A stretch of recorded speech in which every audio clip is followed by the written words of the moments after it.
देश की सबसे बड़ी स्टॉक ब्रोकिंग और algorithm trading company fintech dynamics, जहां शेयर बाजार की चाल को समझने के लिए दुनिया के सबसे एडवांस एआई ट्रेडिंग सॉफ्टवेयर और सुपर कंप्यूटर लगे हुए थे, वही कंपनी जिसका सिस्टम पिछले 15 दिनों से बिल्कुल फ्रीज पड़ा था।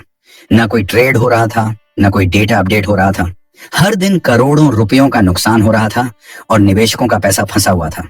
दुनिया भर से बड़े बड़े क्वांट एनालिस्ट, डेटा साइंटिस्ट और कोडिंग एक्सपर्ट बुलाए गए।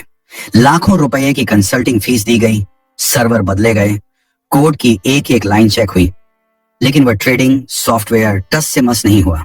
स्क्रीन पर सिर्फ एक ही एरर आ रहा था, सिस्टम हॉल्टेड।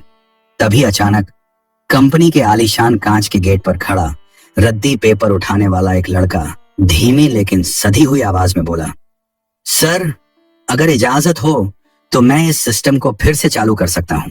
वहां खड़े सिक्योरिटी गार्ड और कुछ जूनियर कर्मचारी जोर से हंस पड़े। किसी ने उसे पागल कहा तो किसी ने डांटते हुए कहा, चल हट यहां से, ये शेयर बाजार है, सब्जी मंडी नहीं। लेकिन वही लड़का कुछ ही देर में वो कर दिखाने वाला था, जिसकी कल्पना बड़े बड़े आई थी और विदेशी डिग्री वाले एक्सपर्ट्स ने भी नहीं की थी। दोस्तों, अब सवाल ये है, आखिर ये रद्दी बीनने वाला बच्चा था कौन, और उसे कैंडलस्टिक चार्ट और कोडिंग की इतनी गहरी समझ कहां से आई? कंपनी के मालिक सुनील मित्तल आज बेहद परेशान थे। पूरी कंपनी में मातम जैसा सन्नाटा था। डीलर्स के चेहरों पर पसीना था और रिस्क मैनेजमेंट टीम में अफरात फरी मची हुई थी, क्योंकि उनका 50,000 करोड़ का अल्फा प्रोजेक्ट पिछले 15 दिनों से ठप पड़ा था। यह एक ऐसा ऑटोमेशन सिस्टम था जो कंपनी की रीढ़ था, लेकिन असली खराबी कोई पकड़ ही नहीं पा रहा था। हर गुजरते पल के साथ कंपनी के शेयर का दाम गिरता जा रहा था और साख मिटती जा रही थी। कंपनी के सबसे ऊपर वाले फ्लोर पर बने वॉर रूम में माहौल बेहद तनावपूर्ण था। सुनील मित्तल ने झुंझलाहट में कॉन्फ्रेंस टेबल पर जोर से मुक्का मारा और चिल्लाए, पूरे 15 दिन बीत चुके हैं, मार्केट क्रैश हो रहा है और हमारा सिस्टम सो रहा है। इस एल्गोरिथम को बनाने में अरबों रुपए झोंके गए हैं और रिजल्ट जीरो। कमरे में खड़े सभी सीनियर डेवलपर्स और एनालिस्ट के चेहरे उतरे हुए थे। डर और दबाव साफ झलक रहा था।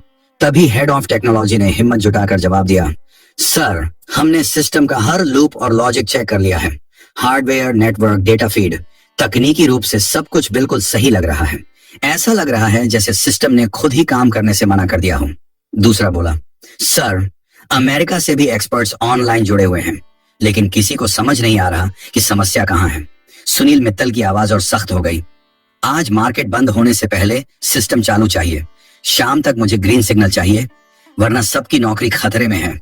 और वह गुस्से में मीटिंग रूम से बाहर निकल गए। लिफ्ट से नीचे आते हुए और बाहर निकलते ही उनकी नजर गेट के पास फुटपाथ पर बैठे उसी 12 साल के लड़के पर पड़ी। हाथ में रद्दी का बोरा, कंधे पर मैली शर्ट, लेकिन उसकी आंखों में चार्ट्स को पढ़ने की एक अलग ही भूख थी। वह लड़का, जिसका नाम आर्यन था, रोज यहाँ फेंके गए पुराने बिजनेस अखबार और फाइलों को बीनने आता था, लेकिन उसकी नजरें हमेशा कंपनी की बड़ी डिजिटल स्क्रीन पर चलने वाले शेयर के भावों पर टिकी रहती थी। मानो उन लाल और हरे निशानों के पीछे छिपी वह बाजार की भाषा समझ रहा हो। सूट बूट वाले लोगों की दौड़ भाग, फोन की घंटियां, मालिक का गुस्सा, वो सब कुछ गौर से देख रहा था। वह धीरे से बुदबुदाया, 15 दिन से इनका चार्ट नहीं हिल रहा, लेकिन ये लोग कोडिंग में गलती ढूंढ रहे हैं। असल गड़बड़ी तो सेंटीमेंट डेटा के इनपुट में है। लेकिन उसकी बात कौन सुनता? लोगों की नजर में वह सिर्फ एक गरीब रद्दी वाला लड़का था। कोई नहीं जानता था कि आर्यन की कहानी क्या है। आर्यन के पैदा होने के कुछ साल बाद ही उसकी मां ने उसके पिता से तलाक ले लिया था। वो पिता कोई और नहीं बल्कि इसी फिनटेक डायनेमिक्स कंपनी के मालिक सुनील मित्तल थे। लेकिन यह सच किसी को नहीं पता था, यहां तक कि आर्यन को भी नहीं। तलाक के बाद उसकी मां अपने मायके लौट आई थी, अपने बूढ़े पिता के पास। आर्यन के नाना शहर के एक पुराने कोने में रद्दी और पुरानी किताबों की दुकान चलाते थे। पुराने जमाने के एक उसूलों वाले आदमी। मां की पूरी दुनिया आर्यन ही था, लेकिन वह अक्सर बीमार रहती थी। तलाक का सदमा और गरीबी का बोझ वह सह नहीं पा रही थी। इलाज महंगा था और घर की हालत कमजोर। घर चलाने और दवाइयां लाने के लिए आर्यन दिन भर शहर की बड़ी इमारतों से रद्दी और पुराने बिजनेस न्यूज़पेपर बीनता था। लेकिन रात होते ही जब सारी दुनिया सो जाती, आर्यन और उसके नाना अपनी छोटी सी रद्दी की दुकान में मोमबत्ती की रोशनी में काम शुरू करते। नाना उसे सिखाते कैंडलस्टिक चार्ट क्या होता है, बैलेंस शीट कैसे पढ़ी जाती है और बाजार कब गिरता है, कब उठता है। क्योंकि उसके नाना सिर्फ एक रद्दी वाले नहीं थे, वो कभी सुनील मित्तल की इसी कंपनी में चीफ डेटा एनालिस्ट रह चुके थे। उनकी दुकान में रद्दी के ढेर के नीचे दुनिया भर की फाइनेंस की किताबें दबी थीं। नाना अक्सर प्यार से कहते, आर्यन बेटा, बाजार सिर्फ आंकड़ों का खेल नहीं है, तेरे अंदर वो नजर है, तू चार्ट को देखता नहीं, उसे महसूस करता है। आर्यन मुस्कुरा देता, नाना सब आपसे ही सीखा है। लेकिन नाना की आंखों में एक ऐसा राज छुपा था जो वो कभी आर्यन को बता नहीं पाए। आर्यन सिर्फ मेहनती नहीं था, वो जन्म से ही एक ट्रेडिंग जीनियस था। लेकिन यही जीनियस बच्चा दिन में अपनी माँ के इलाज के लिए रद्दी कागज उठाता और रात में शेयर बाजार की पेचीदा भाषा सीखता। अगले दिन कंपनी के गेट के सामने बैठा आर्यन आज भी उस बड़ी सी स्क्रीन पर रुके हुए ग्राफ को देख रहा था। उसने खुद से कहा, अगर मुझे उस सर्वर रूम में सिर्फ 5 मिनट भी मिल जाए तो मैं इस 50,000 करोड़ के सिस्टम को ठीक कर दूं। तभी एक तेज आवाज आई, अरे ओ रद्दी वाले, यहां से हट, ये कोई सिनेमा हॉल नहीं है जो स्क्रीन घूर रहा है। आर्यन झट से खड़ा हुआ, लेकिन जाते जाते भी उसकी नजरें उस डिजिटल टिकर से हट नहीं पा रही थी। उसी वक्त सुनील मित्तल अपनी लग्जरी कार की तरफ जा रहे थे। तभी वो रुके। पहली बार उन्होंने उस बच्चे को ध्यान से देखा। सुनील ने गार्ड से पूछा, ये लड़का कौन है? गार्ड बोला, सर रोज आता है, पुराने अखबार बीनता है, बस बाजार के भावों को ऐसे घूरता रहता है जैसे इसे कुछ समझ आ रहा हो। सुनील ने आर्यन की तरफ देखा। आर्यन ने डर के मारे नजरें झुका ली। कुछ पल की खामोशी के बाद सुनील बोले, तुम इन नंबरों को इतनी गौर से क्यों देखते हो? तुम्हें पता भी है ये क्या है? आर्यन ने धीमी आवाज में कहा, सर मुझे बाजार की धड़कन सुनाई देती है। सुनील हैरान रह गए। तुम तो रद्दी बीनते हो बेटा, ये दुनिया की सबसे जटिल एल्गोरिथम मशीनें हैं। आर्यन ने हिम्मत जुटाई, सर अगर एक बार मेन सर्वर के पास जाने दें तो मैं बता सकता हूं कि आपका सिस्टम ट्रेड क्यों नहीं ले रहा है। वहां खड़ा पूरा स्टाफ और ड्राइवर हंस पड़े। ये बताएगा? रद्दी वाला अब कोडिंग सिखाएगा? सर समय बर्बाद मत कीजिए, ये पागल है। सुनील को न जाने क्यों उस बच्चे के आत्मविश्वास में अपना पुराना जमाना दिखाई देने लगा। फिर भी लॉजिक ने दिल को रोक दिया। बिना कुछ कहे वो कार में बैठकर चले गए। अगली सुबह कंपनी के गेट के बाहर वही अफरातफरी थी। इंजीनियरों के हाथों में लैपटॉप थे, ग्लोबल इन्वेस्टर्स की धमकियां आ रही थीं, लेकिन सिस्टम का कोड अब भी क्रैश था। आज आर्यन और ज्यादा बेचैन था। उसकी माँ की सांसें तेज चल रही थीं और दवा खत्म हो चुकी थी। कल रात नाना ने कहा था, आर्यन तू बाजार को समझता है, मगर दुनिया तुझ पर भरोसा तभी करेगी जब तू रिस्क लेगा। बिना रिस्क के कोई प्रॉफिट नहीं होता। ये बातें आर्यन के दिल में उतर गईं। माँ की दवा के लिए पैसे चाहिए थे। उसने सोचा, अगर मैं इनका सिस्टम ठीक कर दूं तो शायद इनाम में कुछ पैसे मिल जाएं।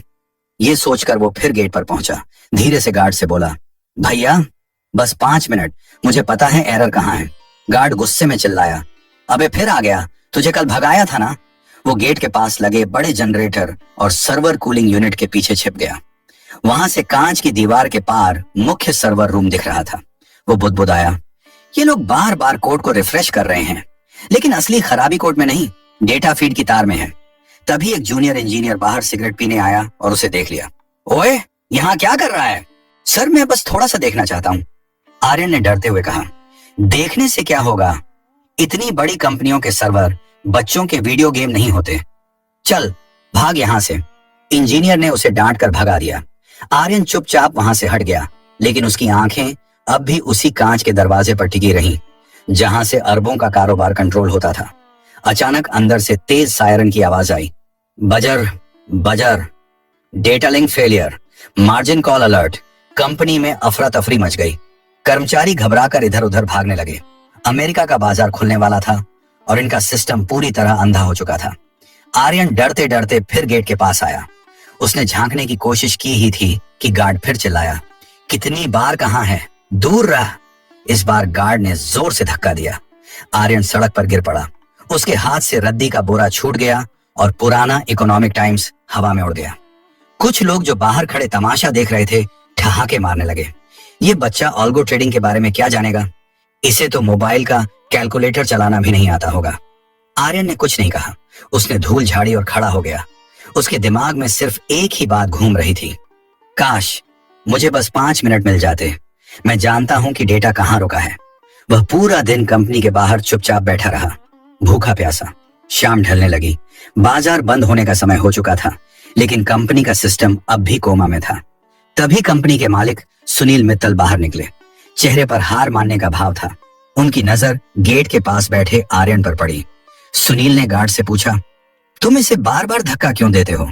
गार्ड बोला, सर ये रोज सर्वर रूम की तरफ झांकता है, कहता है सिस्टम ठीक कर देगा। सुनील ने आर्यन की तरफ देखा। सुबह की तरह ही उस बच्चे की आंखों में एक अजीब सी जिद थी। सुनील पास गए और पूछा, तुम अभी तक गए नहीं? तुम रोज इस बिल्डिंग को क्यों देखते हो? क्या समझते हो तुम? आर्यन ने कहा, सर अगर मैं मेन सर्वर के पीछे वाली केबल को एक बार देख लूं तो बता सकता हूं कि दिक्कत कहां है। वहां खड़े V.P, हेड इंजीनियर और स्टाफ सब हंस पड़े। सर ये बच्चा है, इसे क्या पता फाइबर ऑप्टिक और लेटेंसी क्या होती है? आर्यन चुप रहा। उसने सिर्फ सुनील की आंखों में भरोसा ढूंढने की कोशिश की। एक पल के लिए सुनील के दिल में अजीब सी टीस उठी, जैसे किसी पुराने भूले बिसरे रिश्ते की परछाई दिखी हो। सुनील ने सख्त आवाज में कहा, ठीक है, मेरे पास खोने के लिए अब कुछ नहीं बचा है। अगर तुम्हें कुछ पता है तो अंदर चलकर बता दो। चीफ टेक्निकल ऑफिसर चिल्लाया। सर ऐसे कैसे किसी सड़क छाप बच्चे को हाई सिक्योरिटी जोन में ले जा सकते हैं? ये प्रोटोकॉल के खिलाफ है। सुनील ने हाथ उठाया। मैंने कहा है इसे अंदर लाओ। जब तुम्हारे विदेशी एक्सपर्ट्स फेल हो गए तो एक बच्चे को आजमाने में क्या हर्ज है? चारों तरफ फुसफुसाहटें थीं। रद्दी वाला बच्चा ट्रेडिंग डेस्क पर? पागलपन है यह। सुनील आर्यन को लेकर ठंडे एसी सर्वर रूम में पहुंचे। सैकड़ों नीली और हरी बत्तियां जल बुझ रही थीं। मशीनों की हमम की आवाज गूंज रही थी। आर्यन तुम्हें पता है यह सिस्टम क्यों बंद है? सुनील ने पूछा। आर्यन धीरे धीरे मेन सर्वर रैक के चारों ओर घूमने लगा। उसने किसी स्क्रीन को नहीं देखा, उसने किसी कीबोर्ड को हाथ नहीं लगाया। वह जमीन पर झुक गया जहां हजारों तारों का जंजाल था। उसने कान लगाकर पंखे की आवाज सुनी, फिर हवा के बहाव को महसूस किया। अचानक वह रुका। सर्वर के सबसे निचले हिस्से में जहां धूल जमी थी, उसने उंगली से इशारा किया और बोला, सर सर्वर क्रैश नहीं हुआ है, इसे किसी ने चौक किया है। सब हैरान रह गए। क्या मतलब? आर्यन बोला, सिस्टम खुद नहीं रुका, इसके डेटा फीड पोर्ट की क्लिप को आधा निकाला गया है। ये कोई तकनीकी खराबी नहीं है, ये किसी का इरादा है। एक सीनियर इंजीनियर ने गुस्से में कहा, यह नामुमकिन है। उस पोर्ट तक पहुंचने के लिए बायोमेट्रिक लॉक खोलना पड़ता है और पिछले 2 दिनों से वहां कोई नहीं गया। आर्यन ने रैक के पीछे एक छोटे से खुले वेंटिलेशन पैनल की ओर इशारा किया। नहीं सर, अगर कोई इस वेंट के जरिए एक लंबा पेचकस डाले तो बिना लॉक खोले भी क्लिप को ढीला किया जा सकता है। सबने जाकर देखा। वेंटिलेशन का जाल थोड़ा मुड़ा हुआ था और अंदर असली फाइबर केबल अपनी जगह से बाल बराबर हिली हुई थी। मतलब? आर्यन बिल्कुल सही था। सुनील के चेहरे का रंग उड़ गया। उसने कहा, तो इसका मतलब यह है कि किसी ने जानबूझकर कंपनी को बर्बाद करने की साजिश एक रची है। फिर वो आर्यन की तरफ मुड़े, लेकिन तुम्हें यह सब कैसे समझ आया बेटा? तुम तो... आर्यन ने मासूमियत से जवाब दिया, सर मैं रात को अपने नाना की दुकान में पुराने सीपीयू और रेडियो ठीक करता हूं। नाना कहते हैं अगर आवाज सही है और मशीन नहीं चल रही तो समझो किसी ने उसकी सांस रोक रखी है। बस वही देखा मैंने। सुनील ने गंभीर होकर पूछा, अगर मैं कहूं कि इस सिस्टम को ऑनलाइन कर दो तो क्या कर पाओगे? यह सुनते ही इंजीनियर घबरा गए। सर ये मजाक नहीं है, अगर गलत केबल जुड़ गई तो हमारा पूरा डेटाबेस उड़ जाएगा, 50,000 करोड़ जीरो हो जाएंगे। सुनील ने किसी की नहीं सुनी। उसने सिर्फ आर्यन की तरफ देखा। बोलो, तैयार हो? आर्यन ने पहली बार हल्की सी मुस्कान के साथ कहा, जी सर, रिस्क है तो ही इश्क है, मतलब कोशिश करूंगा। उस एक लाइन ने पूरे हॉल को खामोश कर दिया। आर्यन झुककर सर्वर रैक के नीचे फॉल्स फ्लोरिंग के तंग अंधेरे हिस्से में घुस गया। वहां धूल और केबलों का जाल था। जैसे ही टॉर्च हाथ में आई, आर्यन ने अंदर झांका और तुरंत बोला, देखिए सर, यह फाइबर लिंक यहां नहीं होना चाहिए था। इंजीनियर झुककर देखने लगे और अचानक चौंक गए। ये तो बैकअप सर्वर की केबल है, इसे मेन लाइन में किसने जोड़ दिया? आर्यन ने बहुत सावधानी से उस केबल को पकड़ा, धीरे धीरे उसे घुमाया और बिल्कुल सही पोर्ट में क्लिक की आवाज के साथ फिट कर दिया। इंजीनियर दंग रह गए। हम हजारों लाइनों का कोड चेक कर रहे थे और गलती हार्डवेयर के एक छोटे से पोर्ट में थी। इस बच्चे ने 2 मिनट में पकड़ ली। आर्यन फिर सिस्टम के दाईं ओर गया जहां पावर सप्लाई यूनिट थी। वह यूनिट हल्की हल्की हमिंग आवाज कर रही थी। उसने हाथ रखा और अचानक पीछे हट गया। सर, अगर इसे अभी ऑन किया गया तो पूरा सिस्टम उड़ जाएगा। उड़ जाएगा, सब एक साथ बोल पड़े। लेकिन क्यों? आर्यन ने पावर बॉक्स की तरफ इशारा किया। सर, इसकी वायरिंग बदल दी गई है। अर्थिंग की तार को फेज के साथ जोड़ दिया गया है। जैसे ही करंट दौड़ेगा, ये 440 वोल्ट का झटका सीधा मदरबोर्ड को देगा। सारा डेटा जलकर राख हो जाएगा। ये कोई गलती नहीं, ये एक जाल है। सुनील को आर्यन की पहली बात याद आ गई। सर, किसी ने सिस्टम को रोका है। अब सब कुछ साफ हो चुका था। कोई गद्दार कंपनी के अंदर ही था। आर्यन ने हिम्मत से कहा, सर, मुझे सिर्फ 15 मिनट दीजिए। मुझे एक वायर कटर और टेप चाहिए। अगर मैं गलत हुआ तो मैं खुद यहां से हमेशा के लिए चला जाऊंगा। सुनील ने बिना सोचे कहा, शुरू करो। आर्यन ने औजार मांगा। इंजीनियर हिचक रहे थे, लेकिन मालिक का आदेश था। आर्यन ने केबलों को काटा, सही तार पहचाने और उन्हें दोबारा टेप किया। उसके माथे से पसीना टपक रहा था, लेकिन हाथ नहीं कांप रहे थे। 15 मिनट पूरे हुए। आर्यन सिस्टम के मेन कंसोल के सामने खड़ा हुआ। सर, अब एल्गो रन किया जा सकता है। सब घबरा गए। अरे अभी मत कीजिए, अगर ब्लास्ट हो गया तो। लेकिन सुनील ने किसी की नहीं सुनी। उसने सीधे आर्यन की तरफ इशारा किया। तुम ही एंटर दबाओ। आर्यन धीरे धीरे कीबोर्ड के पास गया, एक लंबी सांस ली और एक्सिक्यूट बटन दबा दिया। हॉल में सन्नाटा छा गया। 1 सेकंड, 2 सेकंड। अचानक स्क्रीन पर हजारों नंबर भागने लगे। लाल रंग के एरर हट गए और हरे रंग के प्रॉफिट चार्ट्स ऊपर जाने लगे। सिस्टम लाइव हो चुका था। 15 दिनों से सोई हुई कंपनी आज एक रद्दी वाले बच्चे की उंगलियों से जाग उठी। हॉल में चारों तरफ तालियों का शोर मच गया। सुनील ने राहत की सांस ली और धीमी आवाज में कहा, आर्यन, तुमने कर दिखाया। इंजीनियर जश्न मना रहे थे, लेकिन सुनील के दिमाग में अब सिर्फ एक सवाल घूम रहा था। ये बच्चा है कौन? सुनील आर्यन के पास आया।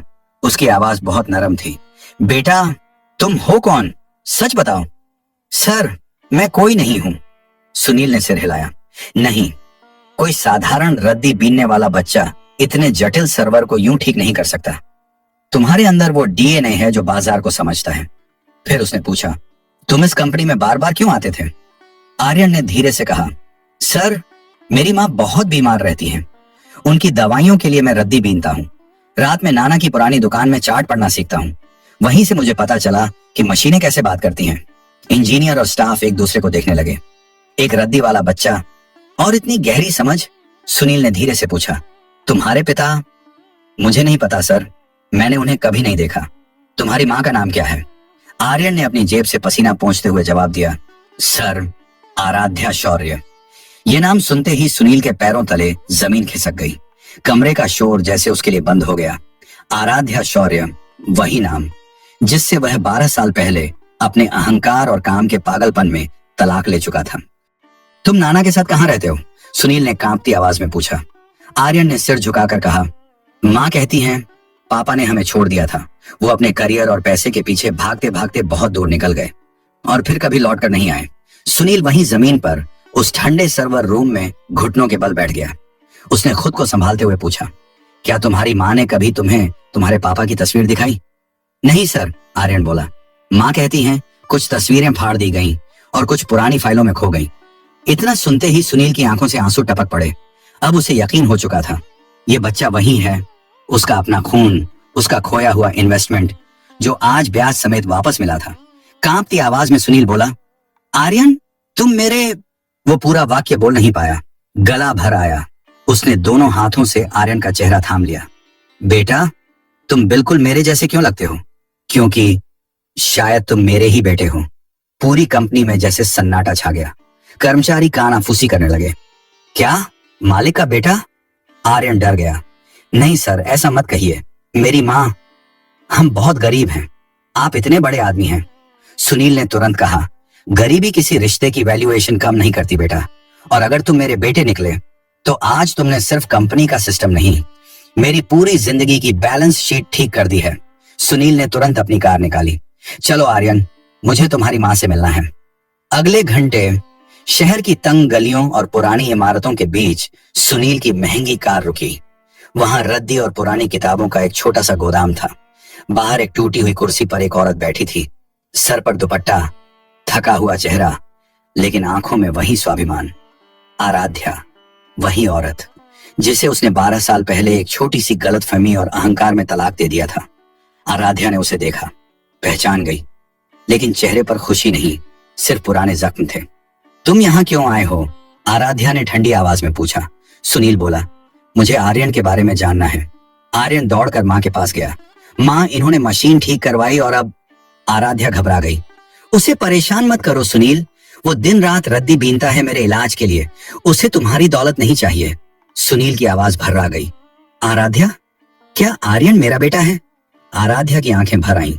कुछ पल खामोशी रही, फिर वो बोली, हाँ हाँ सुनील, आर्यन तुम्हारा ही बेटा है, वही जिसे तुम एक बोझ समझकर छोड़ गए थे। सुनील फूट फूट कर रो पड़ा। आर्यन कुछ समझ नहीं पा रहा था, लेकिन माँ बाप को इतने साल बाद एक साथ देखकर उसका दिल भारी हो गया। सुनील आर्यन के सामने घुटनों पर बैठ गया।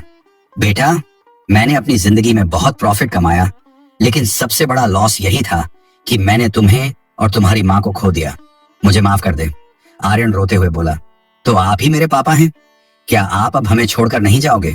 कभी नहीं बेटा, कभी नहीं। ये वो पल था जिसे किस्मत ने 12 साल तक होल्ड करके रखा था।